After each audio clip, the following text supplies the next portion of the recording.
Hello, it is me again, kaka wa madhabahuni, wengine wanapenda kuniita Apostle Alex. Sasa kila mwanadamu ambaye unamuona kwenye hii dunia yuko na milango 7 ya kupokea ama kutoa. Asilimia kubwa ya waliofanikiwa ni wale ambao walitambua milango 7 hii na wakaenda nayo sawa. Basi waliweza kupokea, waliweza kuinuka kiuchumi, waliweza kuinuka katika ndoa zao, waliweza kufurahia utukufu wa Mungu katika maisha yao. Na asilimia kubwa ya kundi la watu ambalo liko linalia sana na liko linatabika wakimuomba Mungu, wengine wakihangaika kwa mambo mengi ili mambo yao yaweze kufunguliwa, ni wale watu ambao hawakuijua hii milango 7. Aidha hawakupataga kuijua, aidha walijua lakini wakapuuzia. Basi tambua ya kwamba mwanadamu yoyote katika hii dunia ana milango 7 ya kupokea na milango 7 hiyo ya kutoa. Niko ninamaanisha kupokea nguvu ama kutoa nguvu, kupokea baraka ama kutoa baraka.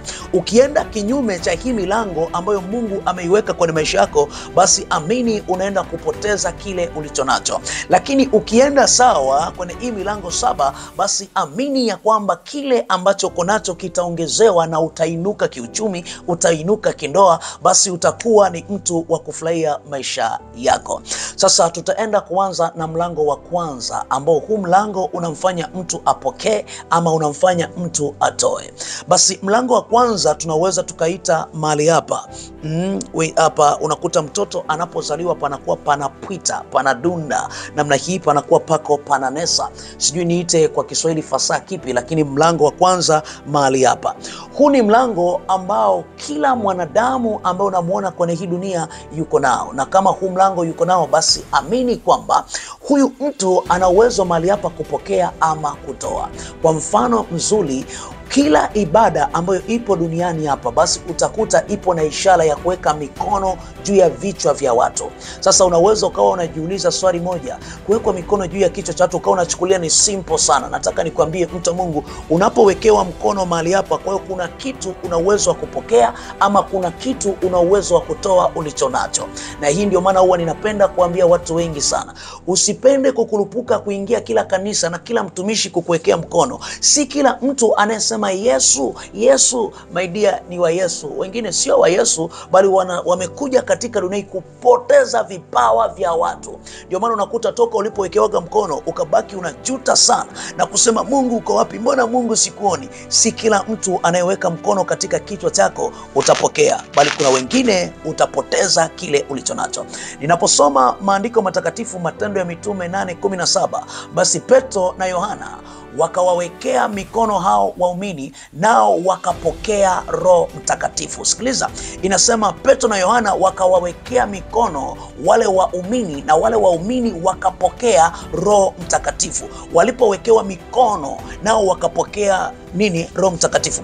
Kumbe tunapowekewa mikono kuna kitu ambacho huwa tunapokea. Basi kama kuna mtumishi wa kipepo akakuwekea mkono juu yako, amini utapokea roho ya kipepo. Kama kuna mtumishi wa Mungu akaweka mkono juu yako, basi utapokea roho wa Mungu. Sasa nataka nikwambie, hapa ndipo ambapo unakutana na watumishi feria, watumishi wa kishetani. Wanasema ya kwamba nataka nikuombee uweze kupona.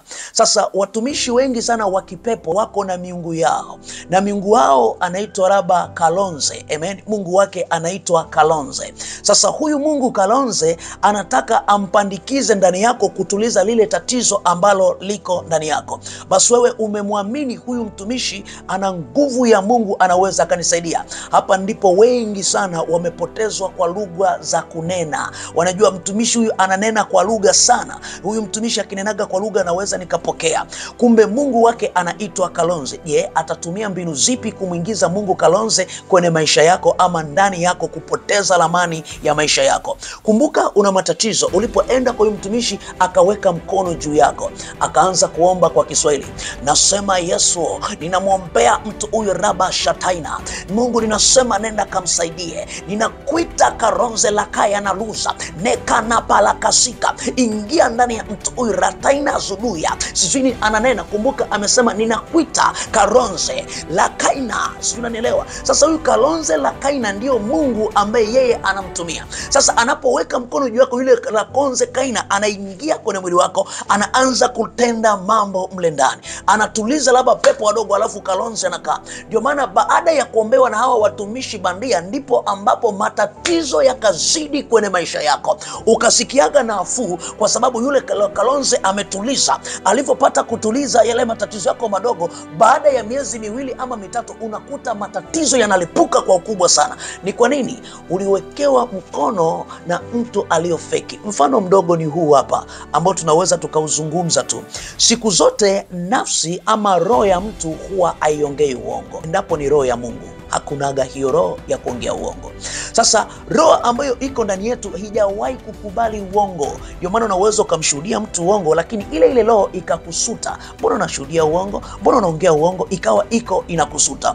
Sasa ile roho, kwa sababu huwa haiongei uongo, mtu yoyote usiyempenda akikuwekea mkono katika kichwa chako mahali hapa akakushika, unajisikia vibaya, utatafuta namna ya kutoa mkono wake ili mradi tu usiwe naye sawa.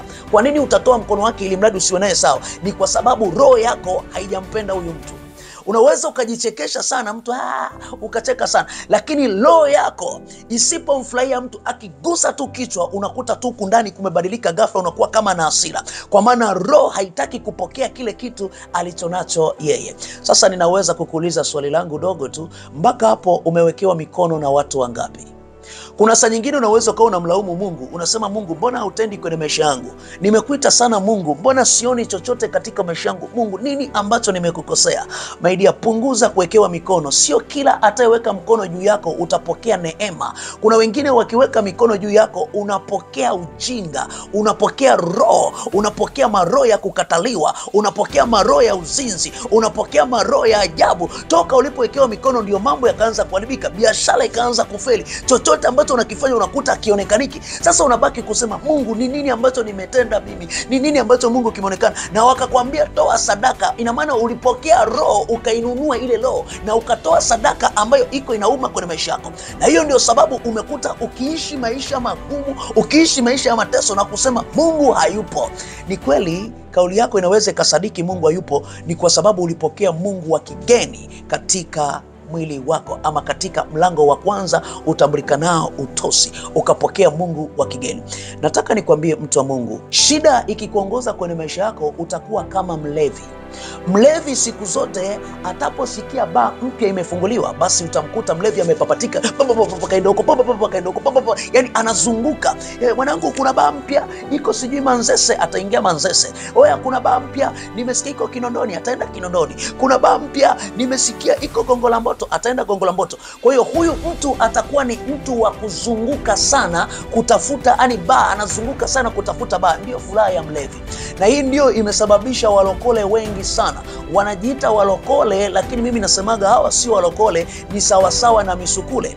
Unakuta amesikia oya, kuna mtumishi mpya ameibuka, huyo ni hatari, anaitwa Miguu ya Mamba, ni anatabili vibaya mno. Basi utakuta ameamsha kichwa chake, amekimbia mpaka kule huko kwa huyo mtumishi Miguu ya Mamba. Atasikia tena kuna mtumishi mwingine ametokea, huyo anaitwaga huyu Mabawa ya Tai, anatabili, atakimbia tena huko. Yani shida ndio inampelekesha kuzunguka, bali haendi kumtafuta Mungu real. Na hawa ndio ambao walioendaga huko wakapigaga magoti. Unapopiga magoti ni ishara ya kukubali, mimi nimesalenda, nataka kupokea kitu kutoka kwako. Sasa huyu mtu ndio yule ana Mungu wa kigeni. Ndio Mungu yule wa kigeni ndio anaitwa Shaba Kalonze, anaitwa Alakuza, anaitwa Mentaluza. Kwa hiyo unakuta anaweka mkono juu yako, anajifanya ananena kwa lugha. Ninasema Yesu, mkomboe mtu huyu. Ninakuita Kalonza. Sikiliza, Kalonza ndiyo Mungu wake. Ninakuita Kalonza. Ninasema ingia ndani ya mtu Lakuya Sataya. Nasema Rakana za kula Kadusa. Anataja majina ya miungu wake, wanaingia ndani. Wakishaingia ndani wanaanza kuharibu system ya ile roho ambayo ulikuwa nayo ndani. Wakishaharibu ile system ya roho ambayo ulikuwa nayo ndani, kwa hiyo kile ulichokuwa nacho kinapotea, kinabaki kwa Mungu yule Kalonza. Alafu baada ya miezi michache unakuta hata kile walichokuombea kimekufa, unakuta muujiza ule umepotea, unakuta ile nafasi umepoteza. Hapa ndipo ambapo watu wengi sana wanaanzaga kusema Mungu hayupo, wanaanza kuchanganikiwa. Nataka nikwambie, haijalishi una shida kiasi gani, shida isikuendeshe kukanyaga kila madhabahu ukajua yuko Mungu halisi. Kuna madhabahu zingine ukikanyaga unapoteza kile ulichonacho. Kuna madhabahu zingine ukikanyaga wanatoa ulichonacho. Usipende kila mtu aweke mkono katika kichwa chako. Usipende na usitamani kila mtu aweke mkono katika kichwa chako. Wengi wamepotea mahali hapo, wengi wameangamia mahali hapo. Saa nyingine biashara yako inayumba, sio kana kwamba biashara yako ni mbaya. Hapana, madhabahu uliopo sio sahihi. Narudia, sio kana kwamba biashara yako ni mbaya, sio kana kwamba una nyota mbaya ya biashara. Madhabahu uliopo sio sahihi. Madhabahu ambayo ni sahihi huwa ina tabia ya kumuinua mtu.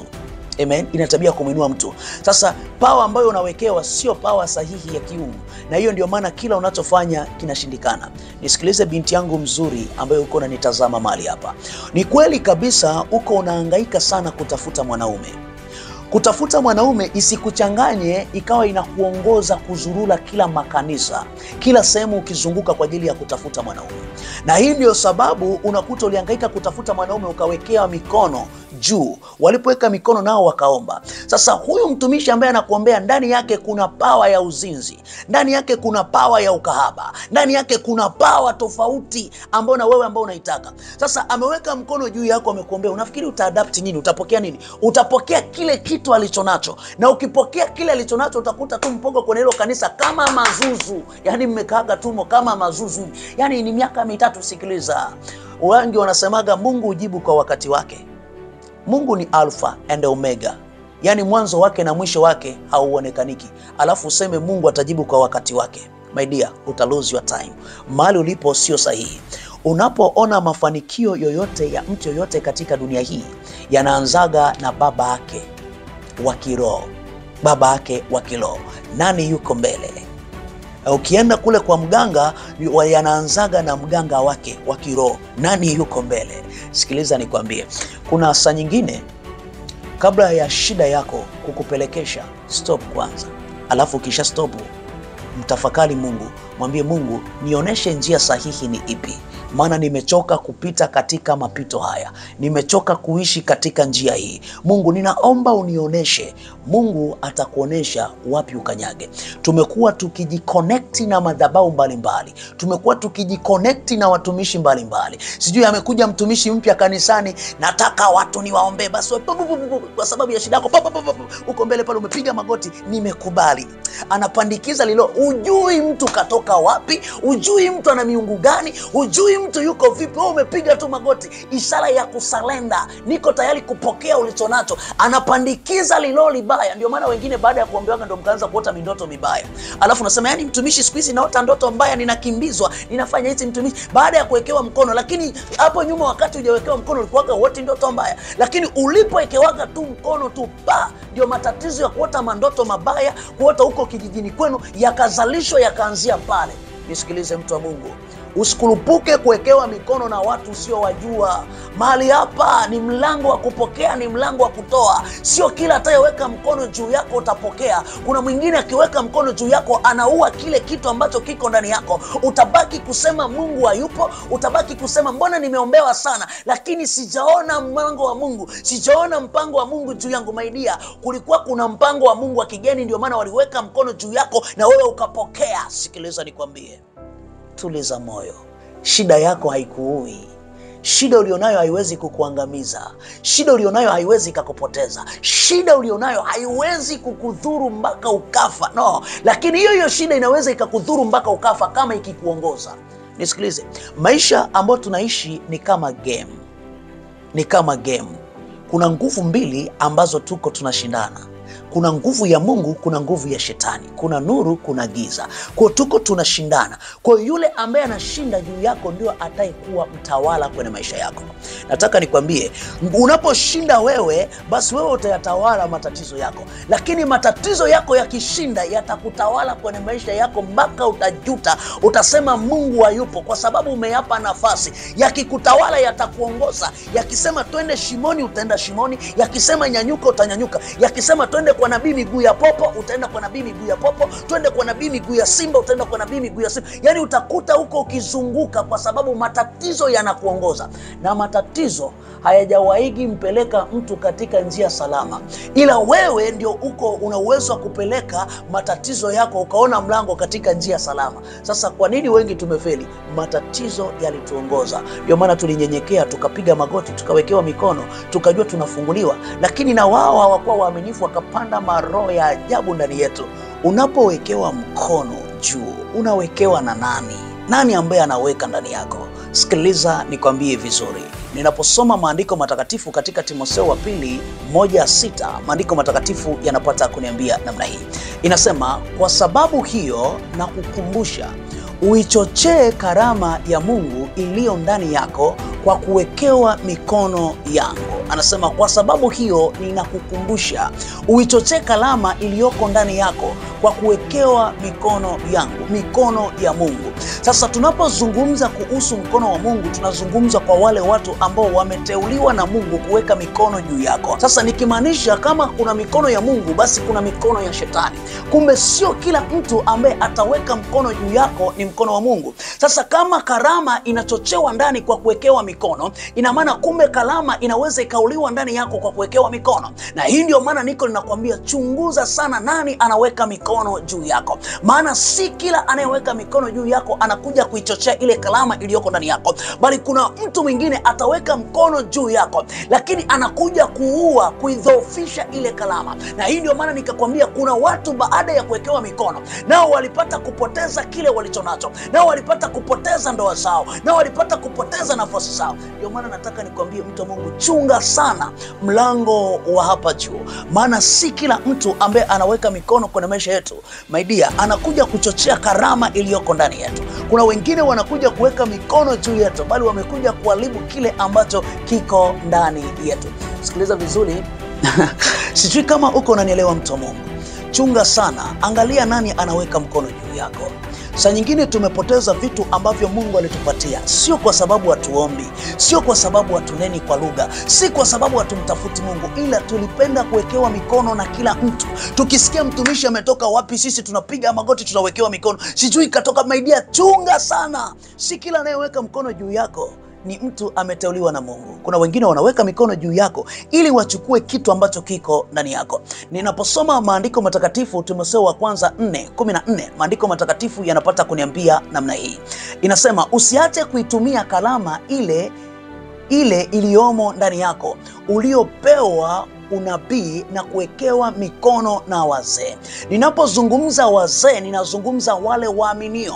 Ninapozungumza wazee, ninazungumza ni wale majasusi wa imani. Sasa kuna majasusi wa imani ya kiungu, alafu kuna majasusi wa imani ya kipepo. Na hii ndio maana unakuta kuna watu wengine wakati wanaaga kwao wanasema, baba, nataka niondoke niende Dar es Salaam, nataka niende mjini, nataka niende sehemu fulani kutafuta. Unakuta wazee wanasema kaa chini. Wakikaa chini, anaweka mikono juu, ama wanamwekea kitu juu, ama wanachinja kuku wakiwa umeweka ile juu, ili mradi kuchochea kile kitu ambacho kiko ndani yao. Wanapoenda huko wasikutane na maswaibu, wasikutane na majaribu, wasikutane na matatizo fulani. Ndio maana walipofika mjini mambo yao yakawaga, wengine mazuri, wengine yakawaga mbaya. Sasa wewe mtu wa Mungu, umetoka huko kwenu, hujawahi wekewa mikono, umefika mjini, ndio huko unahangaika matatizo kila itwapo leo. Na hayo matatizo yalipokupeleka, basi kila mtu ukawa unapiga magoti na kuwekewa mkono juu yako. Nisikilize mtu wa Mungu, una kitu ambacho kiko ndani yako, na kile kitu ambacho kiko ndani yako ili kife ni lazima uwekewe mikono na watu ambao unataka kukiua. Na ili kiweze kufanikiwa, kuna watu wakikuwekewa mikono utainuka na kufanikiwa. Chunguza sana nani anaweka mkono katika kichwa chako. Maandiko yanasema, shika sana ulichonacho asije adui akakupokonya. Mojawapo ya kushika ulichonacho ni kile ambacho kiko ndani yako. Kumbuka, hatupigwi vita kwa sababu ya mwili, bali tunapigwa vita kwa sababu ya kile kitu ambacho kiko ndani yetu. Kinapoanza kinaanza kutoka, watu wanaanza kutuangalia na kuanza kutupiga vita ili kishuke. Sasa jua una nini ndani yako. Shida isikuendeshe uue kile kitu ambacho kiko ndani yako. Wengi shida zimetupelekesha na tumeua kitu ambacho kiko ndani yetu. Barikiwa na Mungu akubariki. My dear, huu ni mlango wa kwanza ambao unakufundisha kupokea na kutoa. Basi kuna milango 7 ambayo Mungu amempa mwanadamu. Hii milango kwa ajili ya kupokea na kutoa. Basi usikose kufuatilia mlango wa 2, wa 3, wa 4, wa 5, wa 6 hadi ule wa 7. Mungu akubariki na Mungu akuzidishie mahali ulipo. Kwa maswali na kutaka kujua mambo mengi sana, una uwezo wa kutafuta kwa nambari zetu ambazo zinapita hapo chini. They call me kaka wa madhabahuni, wengine wananiita Apostle Alex. Ukienda mbali sana, wengine wanasema ni yule kaka aliyolisi fimbo kutoka kwa Musa. It is me. Usijiulize maswali mengi. Nyuma ya kamera anaitwa Shedrima Inama.